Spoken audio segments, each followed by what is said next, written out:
Welcome to the John and Heidi Show podcast, brought to you by DirecTV, 1-800-259-7646. Also brought to you by RVRealtor.com. If you're buying an RV or selling an RV, check out RVRealtor.com and the Dollar Shave Club. Here's John and Heidi. Thank you so much for listening on a Wednesday. Hey, baby, how you doing? I'm fantastic. How are you? Good. Cruising through the week here. It's the 16th of September already, and the month is already over half done. Doesn't quite feel right, does it? No, it does not. Going to have a really cool guest later in the program, author David Vine. He's got a couple of really cool books out, and he's got a new one called BaseNation, and it's about how military bases all around the world from the United States. It talks about that. Is that helping or is that hurting? We're going to chat about his opinion on that, David Vine, later in the program. And listen to this. A recent study shows that around 9% of the North American population does not have a bank account. Isn't that weird? 9% of the population. But when you think about it, I wonder if that factors in little kids. There's no way, because there'd be way more than 9% if they're factoring in little kids. So then this would just be 9% of the adults, you think? Yeah. So 9% of North American population has no bank account. I'm getting to the point where I really don't want one. Well, I have myself. one. There's just nothing in it. So. I honestly, once, here before long, I think I will not have one. There you go. Just use cash for everything. Going to pay with hugs. See how that goes. Coming up, got some fun stuff. We're going to be chatting about gorillas. Heidi's excited. It's on the way on the John and Heidi Show. This portion of the program is brought to you by Dollar Shave Club. Get razors for $1 a month plus a few bucks shipping, so you can enjoy fresh razors every month for as little as $3. Learn more at dollarshaveclub.com/radio. You are a big fan of gorillas, aren't you? I am. I just love them. The other day on Facebook, you shared a video of somebody that was doing selfies with a gorilla. No, the gorilla just wanted to look through his cell phone pictures. Oh, okay. He was scrolling through his cell phone pictures and showing them to this gorilla, and this gorilla was fascinated, and they ended up sitting next to each other, both of them with their heads on the glass, and the gorilla is just looking through his pictures. He was just scrolling through them one by one. I watched you watch the video and laugh. I didn't actually. It was so cute. I thought they were doing a selfie. That's what it looked like to me. So he was checking out the photos. Yeah, he was looking at his pictures. I thought that was a lady, too. Apparently, I have to get my glasses. I think it was a guy. Either way, gorillas are considered apes, not monkeys. Many people call them monkeys, but they're not. Now, here's the way to distinguish between an ape and a monkey. Do you know what the way is, first of all, Heidi? Arm length? No. Apes do not have tails. Monkeys do have tails. Oh. So if it's a monkey, it has a tail. If it's not a monkey, then it doesn't have a tail. That would be an ape. Oh. There you go. That's how you know. See? You're all smarter now. Coming up, we got your amazing story that you're just not going to believe, because it's always that way, and you're going to hear it on the radio in a bit. This portion of the program is brought to you by RVRealtor.com. If you want to buy or sell an RV, go to RVRealtor.com. List your RV for free. Learn more at RVRealtor.com. Dogs apparently need some roughage once in a while, too, and they'll do anything to get it. Take a listen to this. A German woman thought that she had been robbed when she returned to her car to find $700 missing, and her dog was there not feeling well. He was sick, only to discover that her dog had eaten the cash. Oh, no. She informed police that she took the dog to the vet. The vet gave the dog an injection. After 20 minutes, 6 of the missing bills reappeared. No. The dog then spit out the rest of the money in threads. I don't know what that means. Shreds. I guess that means probably. Oh, that's disgusting. There were also some bank statements that the dog ate. The woman was able to trade the damaged bills in for new ones. So if you ever put money in your mouth... Just think, it could have been these bills. Oh, so she apparently had 7 $100 bills. Now, this was in Germany, so this is German money. But I guarantee you, there's probably a dog that ate some American money, too. So keep it out of your mouth, kids. When I was a kid, I had a good friend. He's actually a good friend of mine on Facebook today. And we have a very similar sense of humor. But I remember, speaking of eating money, he was trying to show this magic trick. Something that he learned, but he didn't quite learn it right. He took a dime. He's like, hey, watch this. I'm going to make this disappear. And he did this thing where he put it in his mouth. But when he put it in his mouth, he threw it a little too hard and it went down his throat. Ew. It's like, I'll make it disappear. And we were laughing so hard. We're like, are you okay? So it was the funniest thing ever. And to this day, every time he and I talk about something, if we talk, like physically talk, just not on Facebook, somehow that dime thing always comes up. And he said, I asked him, I was like, do I want to know? Did you ever get the dime back? So Did he? All right. Yeah, he said, but he didn't fish it out. So he just looked at it. Was only worth a dime. Just letting that go. Anyway, so this dog ate $700. Can you imagine that? That would be crazy. So it's weird. Yeah, I'd want to get it back too. You know, it's wacky. I wonder if there were Deutschmarks on those Deutschmarks.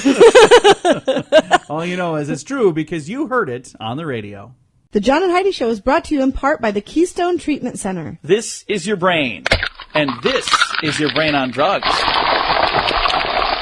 We share silly stories here on the program, but addiction is no joke. If you or someone you know suffers with an addiction to drugs or alcohol, make today the day you seek help. Call toll-free 844-204-1055. That's a toll-free number. Again? 844-204-1055. And this is your brain on drugs. Police charge a man with burglary and disorderly conduct after he allegedly wandered into a neighbor's home, stripped off his clothes, and fell asleep in the 6-year-old's bed. Oh, boy. A man, age 26, was arrested on Sunday after a child in a house woke his parents to say, hey, there's some guy sleeping in my bed. Officers arrived. The residents were screaming for help from a second-floor window. Officers said the man's clothes, which smelled of alcohol, had been dropped on the floor. They said the man admitted that he had been drinking at a New Haven club, but denied that he was in the wrong house. Well, you clearly are, dude. Yeah, you're in the wrong house. Oh, no. Trust me. Do you have a little kid bed like this one? If you do, maybe you have other issues too, but trust me, you are in the wrong house. We just had a story Monday where somebody else had gone into the wrong house. See, now that is the big problem with all of these cookie-cutter houses. If you make a bunch of if homes they that all look look exactly the same and they have the same layout, I if would do that he too. thinks he's walking into his own room and he's under the influence, that I mean, you I just can't. you hate to say that it's not really his fault. It is his fault. But it's his fault. at the same time, because you don't want to be in some 6-year-old's bed. That's you a bad That's idea. the kind of stuff you do when your brain is on drugs. This portion of the program is brought to you by Keystone Treatment Center. Addiction is no laughing matter. Call Keystone Treatment Center toll-free at 1-844-204-1055. Now your moment of duh. And I like to do this because it always makes me feel smarter. Does it make you feel smarter? Like there are times Sometimes. you have a bad day and you're like, man, I just feel like an idiot. Well, Sometimes I'm like, I just did that yesterday. Well, I don't think you did that. Today's moment of duh comes from Holland with a story of a thief who had a really, really bad timing. He wanted to steal a satellite dish, but unfortunately for him, the dish he chose to steal was in use at the time by a homeowner who was very interested in the soccer game he was watching, and he was not happy when he missed seeing a goal. So the sounds of the homeowner cursing at the TV sent the criminal scurrying from the roof. Police are still looking for him. He's just lucky that this guy, okay, keep in mind, this was in another country and they were watching soccer. He's lucky the guy didn't get shot. He's lucky that the guy didn't come out and shoot his satellite dish and him in the process. Because there are stories of that happening all the time. After these soccer matches, win, lose, whatever, people riot and go crazy. Oh, yeah. So I understand people here are fans of football and whatnot, but I don't think we even hold a candle to the way they are in Europe about soccer. So this dude's very, very fortunate that his moment of duh didn't put him in the morgue. Coming your way in a moment, we have your scoop of the day. That's on the way on the John and Heidi Show. The scoop of the day is brought to you by Wells Blue Bunny. If you want delicious ice cream, be sure to look for the Blue Bunny. Sure to have your favorite flavors. Learn more at bluebunny.com. Now, your scoop of the day. The beer was flowing on a Florida interstate after a Budweiser truck flipped over.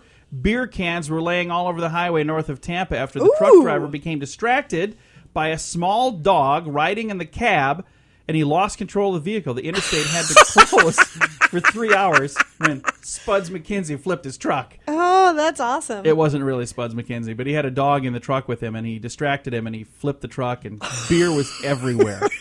I don't know that I would admit that's what happened. I'm like, didn't you see the deer I was trying to avoid? What happened? Well, Mr. Snookums, this is my puppy dog. All right, police in Pittsburgh say a 71-year-old woman was wounded while knitting. Yeah. The woman was shot in the leg Monday night. Whoa! She was taken to a nearby hospital in stable condition. Officers recovered 5 shell casings near a basketball court across the street. Oh, no. She's 71. She was in her house knitting, and somebody shot 5 bullets her way. No. Hopefully not at her, but at least one errant bullet hit her in the leg. The UFC's Ronda Rousey is set to star in a reboot of the classic Patrick Swayze movie Roadhouse. So what do you think of that? I don't know that we need that yet, do we? I mean, isn't that movie still really good and relevant the way that it is? I don't know that it needs to be redone. I have no idea. There's a rumor that Mitt Romney may be considering a run at the presidential bid. Oh, good Lord. Donald Trump's continued popularity is supposedly making Mitt Romney consider entering the race. Oh, yeah, because Mitt's going to upset Trump. I have no idea what would happen. Good Lord. For many teachers and parents, those text abbreviations may spell the end of literacy as we know it. But a growing body of research indicates that text messages can actually help a student's ability to spell, as weird as that sounds. That is definitely not the case with our children. No. Those who wonder how to spell. Not necessarily our son, I guess. He's very good with his grammar, but our daughter, Yeah. It may sound counterintuitive to those who wonder how hours spent slinging digital slang can translate LOL into some sort of actual response, but language experts say no matter how dumbed down the techno shorthand looks, the wordplay does have a positive impact on students' spelling smarts because they are spelling things, even if they're spelling them wrong. Wow. A study reported from the Archives of Family Medicine concluded that caffeine is added to cola not for flavor, but to get consumers addicted to cola. So they could remove the caffeine and it would taste exactly the same, but they leave the caffeine because it makes you addicted to that cola. Did you know that? So that is from the Archives of Family Medicine. All right, something else now. The more fat you take in, the more food you may consume overall, leading to weight gain. Really? This is from a study. They needed a study. Who did this study? Hamburger Helper? I have no idea what they were doing. Oh, it's a study from Northwestern University in Evanston, Illinois. Why would we have I mean, that's obvious. Kids go to school there. It's like, yeah, everything is so obvious here. They reveal a high-fat diet disrupts the body clock of mice, causing them to eat up a storm when they should have been fast asleep. So what they're saying is if you eat a lot of fat, you're going to eat a lot of food. And I guess what they're trying to get to is if you eat a lot of fat, it's going to actually encourage you to eat even more food. You don't need a study. You just need to look at me. I'm just saying, hey, look over here. But as far as a gig to get as a lab rat, oh yeah, that's a pretty good one. I mean, you this sit guy and feed you McDonald's all day. You get to lay around do nothing. This rat's just laying there like, oh hey, more McNuggets, awesome. And I got some good news before we wrap things up here. Researchers have announced that they've figured out that they can cut the fat amount of chocolate bars in half just by infusing the bar with liquids like water, fruit juice, or soda. So cut out some fat, put in some water, fruit juice, or soda. Would it still taste good, do you think? It'd still be a chocolate bar. You would assume. It would have half as much fat, but it would have other stuff. I don't know. They should try it. I will gladly be a taste tester on that. You be the test rat? I would. Who needs a rat? Let me do this. All right, our strange law before we're done. In Columbus, Ohio, it is illegal for stores to sell cornflakes on Sunday. Wow. Yeah, illegal to sell cornflakes on Sunday in Columbus, Ohio. There you go. That's your strange law. And this has been your Scoop of the Day.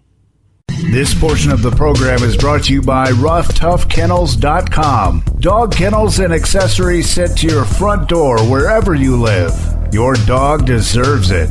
Learn more at RoughToughKennels.com. Thank you so much for joining us on the John and Heidi Show. We've got a special guest joining us today. We have David Vine. He's an author. He's got a book that's been out for a while called Island of Shame, The Secret History of the U.S. Military Base on Diego Garcia. He's got a new book out called BaseNation, How U.S. Military Bases Abroad Harm America and the World. First of all, welcome to the program, David. How are you doing today? I'm doing great. Thanks for having me on. Well, we're glad to have you on. I've got a copy of your book here, BaseNation, How U.S. Military Bases Abroad Harm America and the World. First of all, how long have you been working on this? This is quite a book. Thank you. I've been working on the issue for 14 years, actually. I produced my first book was about one military base. The island of Diego Garcia is home to a very large military base that only came to exist because of the expulsion of the native people of the island, the Chagosians. The U.S. and British governments in the late 1960s and early 1970s forcibly removed the entire indigenous people and deported them 1,200 miles away, where they were left in impoverished exile. This really opened my eyes to the whole network of bases overseas and led me to ask questions about why we have hundreds of military bases outside the United States and whether they're actually making us more secure. And after Island of Shame was published, I realized there was more I wanted to understand. And I spent the last 6 years, conducting research and writing about this whole network of what are now around 800 military bases overseas to document their effects, the impacts they're having on people around the world, on our military personnel and their families, and on people in the United States. And I had no clue there were 800 bases. That's a huge number. It is. There have been even more in the past. At the end of the Cold War, there were 1,600 some odd bases in about 40 countries. Most of the bases date to World War II and the early days of the Cold War. But after the Cold War ended, now more than 2 decades ago, while there were substantial closures, a very large and substantial infrastructure of bases remained, probably more foreign bases than any people, nation, or empire in world history has had. And now there are, as I said, around 800 bases, and they're actually in around 80 countries now. So while the total number has shrunk since the end of the Cold War, the breadth and the spread of this network of bases has actually grown. So the idea of having the military bases all around the world, I understand, is, so we have people who are there and ready if something is needed. If you were to, say, bring all of those people home and close all of those bases, what kind of effect would that have on the world, and what kind of effect would that have on America? Yeah, that would not be a good idea. And the book is not calling for the immediate closure of all overseas bases. Instead, the book is calling for a careful analysis of every single base overseas, a careful examination of whether we need every single base overseas, whether we can afford them. These bases cost tens of billions of dollars every year to maintain. They're much, much more expensive than maintaining bases in the United States. And the idea behind having so many bases and hundreds of thousands of troops overseas dates to the beginning of the Cold War, an idea called the forward strategy. And this, I've found, is simply an outdated strategy. And I think there is clearly room for closures. And the argument is not that we should close bases and retreat to some sort of isolationist United States, but instead that while we're closing bases, we need to be boosting our diplomatic engagement and other forms of engagement, social, economic, cultural, with the rest of the world. So we need to maintain the alliances and friendships we have around the world, but they don't need to revolve around military bases. And it's important to point out that if you close bases overseas, that does not mean military personnel losing their jobs. Instead, there's actually quite a bit of excess capacity at domestic bases. The Pentagon says around 20% excess unnecessary space at domestic bases. So folks abroad could be brought back home, and they and their families could then be living in U.S. communities, and their taxpayer-funded salaries could be investing in U.S. economies rather than the economy of Germany or Japan or Djibouti or Honduras, for that matter.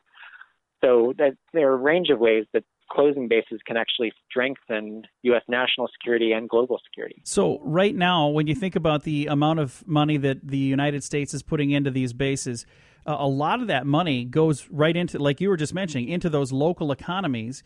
If we were to even close some of the bases, what kind of effect would it have on the countries that we'd be closing these bases in? How much money right now is going into their economy? Is it a pretty substantial sum? It's a pretty substantial sum. typically it tends to be elites in local communities who benefit most, and military contractors. Some of those military contractors are U.S. military contractors, others are foreign military contractors. But typically a lot of that money remains overseas, even with the U.S. contractors, because of tax havens and other means of protecting the money and not having it taxed in the United States, which again harms the U.S. economy. So there, as I mentioned, tens of billions of dollars going into this space network every year. By my very conservative calculation, $85 billion a year to maintain bases and troops overseas. And if you include Iraq and Afghanistan, the total probably rises to around $156 billion at least. And the economic impacts locally, people are often concerned when they hear here in the United States that a base might close. And understandably, some people will lose their jobs. Research has shown that whether it's in the United States or elsewhere in the world, when a base closes, the economic impacts are relatively slight on the whole, and communities tend to rebound quite quickly.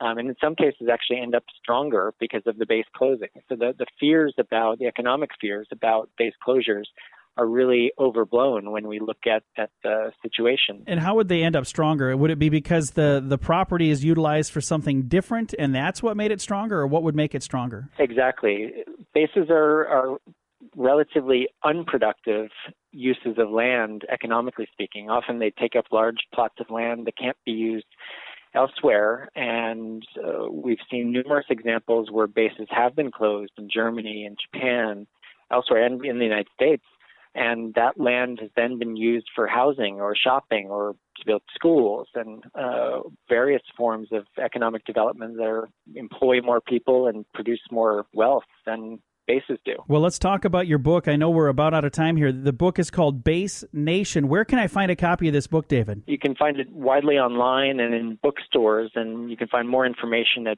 basenation.us.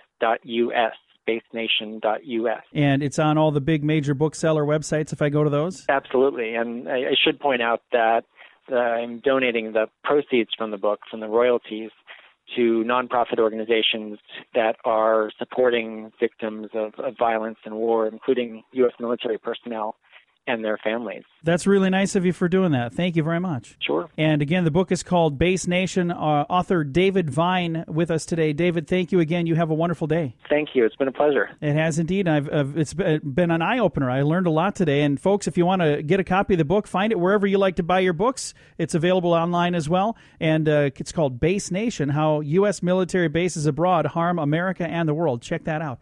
Thanks for joining us right here on the John and Heidi Show. This portion of the program is brought to you by CarsForSale.com. If you're in the market to buy a car, truck, or van, find thousands of vehicles to choose from at CarsForSale.com. Today is a very special day, Heidi. Do you know what today is? What is today, John? Holy cow, it's a lot of stuff. First of all, it's National Guacamole Day. Holy guacamole. It's also Ann Bradstreet Day. Do you know what that is? I have no clue. Either. Mayflower Day. I know what that is. It's the moving company. Oh, no, it's the boat. That's what it was. National Backpack Awareness Day. Step Family Day. Play-Doh Day. Did you ever use Play-Doh? All the time. I was a loved kid. it. We didn't have Play-Doh. We had the generic Play-Doh that would dry out like after using it for 3 seconds. I don't know what it was called. I think it was called Crusty Dough. I'm not sure. No, I loved Play-Doh. Play-Doh. So today's the day to celebrate that. Today is also Trail of Tears Commemoration Day, International Day for the Preservation of the Ozone Layer, and my favorite on the list, I don't know who started this, Stay Away from Seattle Day. What? Oh. Why would you put that on there? Stay away from Seattle. The reason I said it's my favorite, I have nothing against Seattle. I just remember about, 6 years ago, our daughter was a little tiny girl. And I knew was you at were a going to tell store, this story.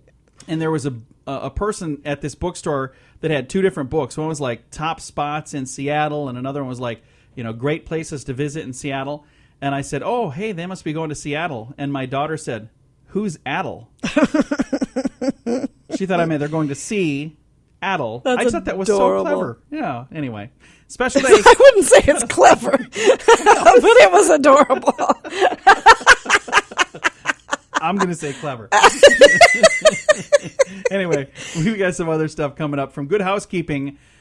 Friends at work could cost you your job. Yeah, we'll tell you all about it. That's on the way. This portion of the program is brought to you by StoneGroupArchitects.com. It's more than a building. It's design and function working together. Check out the project portfolio at StoneGroupArchitects.com. According to Good Housekeeping magazine, a friend could cost you your job. They say that there's some tips for developing friendships that are office friendships, but friendships that won't get you burned. Number one, Heidi, take it slow. Choose your friends at work carefully. No matter how well you get along at first, let the friendship develop at its own pace. Don't rush things. Don't share secrets too soon. Don't tell them things that you shouldn't tell them. They're saying just be careful, because if you tell the wrong thing to the wrong person, you could end up losing your job. That's what they're saying. They also say be strategic about what you reveal. Many of us solve our personal problems by discussing them out loud with others. Don't do this at work. If you gripe too much about the stress in your life, the boss might think that you're not able to handle your job and you could be gone, That makes sense. Bye-bye. Next, know your territory. Every office has a personality. It may be happy, it may be open, it could be quiet and private. If it's the latter, do your best to keep your personal life quiet and private. And if it's a happy, open place, it's still never appropriate to gossip about other employees. So even if it's a happy, open place, you still don't say, oh, yeah, he's just mad because he had such and such. If they told you that, keep it to yourself. Next, learn how to handle conflict. When problems arise between you and other employees, address them immediately, but do it in a non-confrontational way, using specific examples.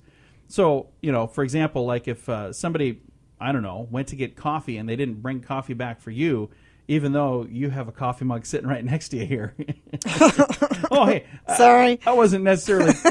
Because I was pointing at you doesn't mean I meant you. And the last thing on the list here from Good Housekeeping magazine, they say accept an expiration date. Accept an expiration date.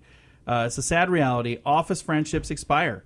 When one or both people move on to new employment, the friendship is likely to last 2 years at the most. So like if you guys are friends at work and one of you moves on, chances are you're still going to be friends a little bit, but it's not going to be the same. And you need to just accept that.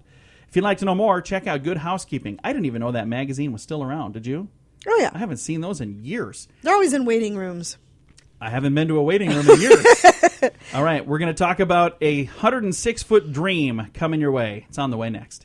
This portion of the program is brought to you by DirecTV, 1-800-259-7646. Also brought to you by RVWheelator.com. If you're buying an RV or selling an RV, check out RVWheelator.com and the Dollar Shave Club. Here's John and Heidi.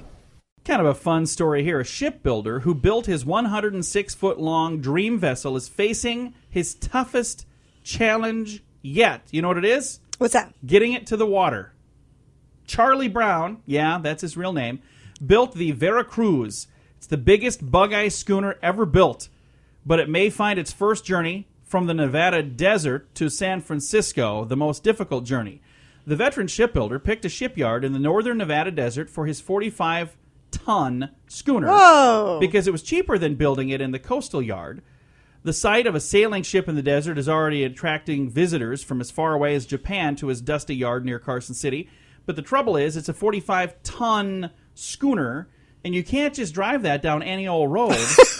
So now he's going to figure out, how am I going to get this from the middle of the desert What an idiot. to the water? And it's probably going to cost him more than what he saved to get the boat there. His name's Charlie Brown, real name, and he built his Veracruz in the desert. So who knows? Maybe someday he'll be thankful that he's got that boat in the desert. Who knows? Coming up here in a bit, we've got some stuff to talk about. Stress management. Going to hopefully help you lose a little stress in a bit. This portion of the program is brought to you by GunUp.com. If you're a gun lover, you'll be in heaven at GunUp.com. Built by experienced military veterans, shooting sports competitors, and publishing professionals. They have awesome stories and articles that are read by millions of gun enthusiasts. Check it out at GunUp.com. Thank you so much for listening to the John and Heidi Show. Heidi, do you ever get stressed out? Never. The way she deals with it is alcohol, so she has a lot of wine. In case you're having a rough day, here is a stress management technique recommended from the latest psychological journals. The funny thing is you really don't know if it works, but if it does, even if it doesn't, it'll make you smile. It says here, picture yourself lying on your belly on a warm rock that hangs out over a crystal clear stream. It's one of the things you're supposed to do if you're stressed out. Next is picture yourself with both of your hands dangling down in the cool running water. Third, birds are sweetly singing in the cool mountain air. Number 4, nobody knows your secret place. It's you all alone. Number 5, you're in total seclusion from that hectic place you call the world. Number 6, the soothing sound of a gentle waterfall fills the air with a cascade of serenity. Shh. Number 7, the water is so crystal clear that you can easily make out the face of the person that you're holding underwater. I like that. See, I knew that would get you. I added that part. But the rest of it is there's just saying, go to your special place. So if you're stressed out, you're supposed to just leave all that behind and go to your happy rock in the middle of that stream, apparently. So that sounds ridiculous to me. I'm going to just keep my stress. Coming up, we're going to talk about the world's oldest EMT. That is on the way on the John and Heidi Show. This portion of the program is brought to you by Dollar Shave Club. You can get razors sent to your door each month for just $1, plus a couple of bucks shipping. It's an amazing deal. Log on to dollarshaveclub.com/radio to learn more. That's dollarshaveclub.com/radio. Now, back to the John and Heidi Show podcast. Think about what our world would be like if we didn't have any heroes. I mean, if we didn't have people who are willing to serve their country, this would be a scary world. But we have people who are willing to serve their country, whether that's on the front lines in battle or if that's right here on the city streets, whether it's a police officer or a firefighter or an emergency medical technician. If we didn't have these people, it would be a scary place, wouldn't it? Yes. These people are heroes, and I want to tell you about one in particular, Edna Mitchell. She's Maine's oldest EMT. Guess how old Edna Mitchell is, if you were going to just guess. 92. No, you were close, though. 87. Ah. The 87-year-old volunteer at the Liberty Fire Department has been driving an ambulance for 37 years. Mitchell became interested in medical care during World War II when, as a high school freshman, she helped with a first aid class. At age 50, she left a long career in teaching to earn her EMT certification, and she has been driving an ambulance ever since. I think that's really cool. That is very cool. So she's now getting to do something that she absolutely loves, and she gets to serve her community, and she is the oldest EMT in Maine. I wonder if she likes being reminded of that. Edna, you know you are the oldest EMT in Maine. Would you please quit telling me that? I get it. If you'd like to see a video, I put a video of that, or the story, rather, on our Facebook page, facebook.com/John and Heidi Show. And I've got another one that we're going to share here in just a while, because we always try to end on a positive note, but I found 2 positive ones. So, good. Because that was the positive one there, Edna. I thought that was cool, but I got another one that I thought, it's just a little more positive. So we're going to chat about that one coming your way here in a bit. Thanks for joining us on a Wednesday edition of the John and Heidi Show. This portion of the program is brought to you by DirecTV. Call 1-800-259-7646. They have hundreds of channels to choose from, with many packages to fit your viewing desires. Learn more at 1-800-259-7646. We always try to wrap things up around here with something positive. Well, this past March, Master Sergeant Michael Maroney started the social media campaign #FindKatrinaGirl. Now, let me explain what happened. He was hoping to reunite with a 3-year-old girl that he rescued 10 years ago during Hurricane Katrina. She was photographed smiling in pigtails and had a pink shirt hugging this gentleman here. They were hugging back in 2005. After he saved her, she gave him a big old hug, and there was this beautiful photo that was sent all over the world through media. Maroney said a friend of hers contacted my son on Instagram and said, "Hey, the girl your dad is looking for is a friend of mine." Maroney found out the girl, now 13, and he found out her name was Lachey Brown, and that she and her family were currently living in Waveland, Mississippi. The two have talked by phone, and they hope to meet in person soon. That's nice. But he always wondered, and it's not like he's being creepy. That's what I was just going to say. I hope he's not a creeper of some kind. But every time he sees that photo, he smiles, and he thinks, I wonder whatever happened to her. I hope she made it okay. I hope everything worked out. He rescued her, but the finish line was far, far away. It's not like she was, hey, I saved you, but now everything's good. Right. But he just really wanted to know whatever happened to that little girl with pigtails. Well, whatever that's happened nice. to her. And now he found out And I think that's really cool. And that's one of the amazing things about the internet. If it's used for good things, it is a powerful tool. And there are people who use it for other things, too. Why are you looking at me? I'm just saying. But if it's used for good things, it is such a crazy, amazing tool. And this little hashtag Find Katrina Girl helped him find this young lady. I just think that's a neat thing. And it's a good way to end the program. Time to say goodbye, Heidi. Goodbye, Heidi. Goodbye, everybody. Have a great day. We'll talk to you again on a Thursday edition of the John and Heidi Show tomorrow. So be back and join us. Hopefully we'll have some fun together then. Time now for the bonus break. Only available here on the John and Heidi Show podcast. And your bonus break is brought to you by the Dollar Shave Club. We got some fun stuff we're going to talk about in our bonus break today. But first, I want to tell you how to sign up to be a rock star shaver. If you shave your beard, if you shave your mustache, if you shave your legs or your arms or whatever it is that you shave, I'll bet that I can save you money by shaving the right way with Dollar Shave Club for just a couple of bucks a month. $3 a month, they'll bring them right to your door. Now think of all the hassle that you have to go through right now to get razors. You got to go somewhere. You got to walk in a store. You got to get them. Then you got to bring them home, and you got to pay for them. And then you get home, and you think of the gas and everything else. Nobody is going out just for razors. Oh, there are people who have, I'm sure. So if you've ever done that, even if you're going with other reasons, you're still going to save money because you're spending more at the store, and this they'll bring right to your door. It's an amazing deal. It's very cool. Check it out at dollarshaveclub.com/radio. It is a good deal. I'm not saying that it's not, but you're making it sound like people have to drive to the northern Arctic to pick up a package of razor blades. And Dun, dun, dun. Now we have the answer. dollarshaveclub.com/radio. So, should we move on with our bonus break? please.